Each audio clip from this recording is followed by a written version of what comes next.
Ngayong araw nga pala, iuwi na talaga ako. At meron pa baon sa akin si Ate Yuti. Gusto niya iuwi ko to 10 kilong pakwan. Grabe, napakabigat neto. Mula dito sa QC hanggang sa Laguna, binitbit ko to pag uwi. Hindi pa nga kami nakakaliwat, andito pala kami sa kalsada. Dahil sa sobrang bigat ay bumigay na nga agad tong eco bag. Buti na nga lang, dalawa tong eco bag. At hindi nasira pares, kaya meron pa akong hahawakan. Buti na nga lang dito, hindi ko to bitbit na matas, kundi baka malamog to. Grabe, bagong ligo nga pala kami bago umalis. Pero dito mukha na akong bagong ligo ng pawis. Mukha lang siya maliit at magaan sa video, pero napakalaki at napakabigat niyan sa personal. Mabuti na nga lang din at kumain muna ako bago umalis. Kaya kahit paano may lakas ako. Kasi minsan pag uuwi ako, hindi talaga ako nakain. Ngayon naman dito nag-aantay kami na masasakyan tricycle. Eto nga tingnan nyo, itinutuon ko lang sa tuhod ko kasi mabigat. At sa wakas nga meron ng tricycle pero sa likod naman kami sasakay. Mas mabigat at mas masakit kasi sa tuhod nakalagay tapos uga-uga pa kami sa tricycle. Tapos sa sakit pa ng upuan ko bakal kasi nasa pinakadulo ko. Ngiti-ngiti lang ako niya pero sobrang hirap ko na dyan. Eto nga nakababa na ako ng tricycle. Dito na nga pala kami maghihiwalay dahil papasok na siya ng trabaho. Ako naman patuloy na naglalakad papuntang overpass. Kasi sasakay na ako ng train. Grabe, napakatindi nitong exercise na pinagawa sa akin ni Ate Yuti. Eto pa naman ang reklamo ko pag napunta ako ng QC. Sobrang daming taas na hagdan na nilalakad. Nakakahapot, nakakahingal tapos sira pa tong escalator. Sa unahan ko nga walang bitbit pero grabe rin ang pagod. Ako pala merong buhat sa 10 kilo, grabe hingal ko dito. Tapos yung likod ko pawis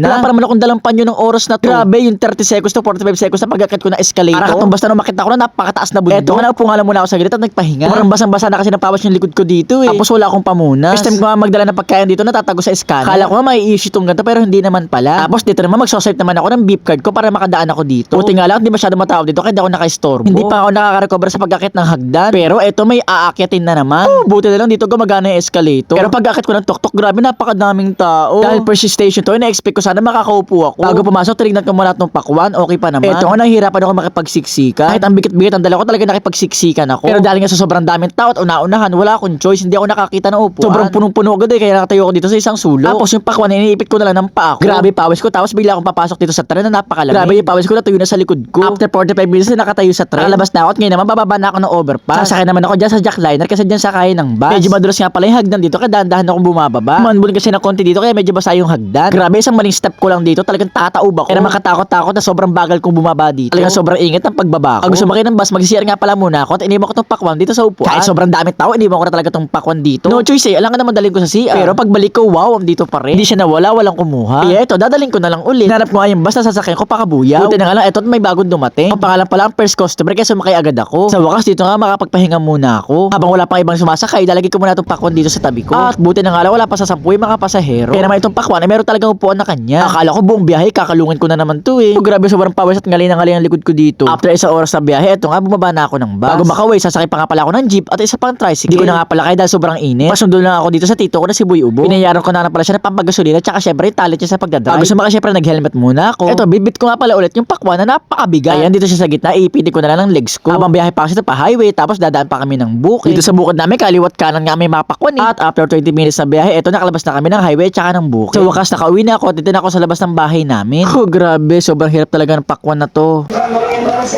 Ay, sa wakas nakauwi din.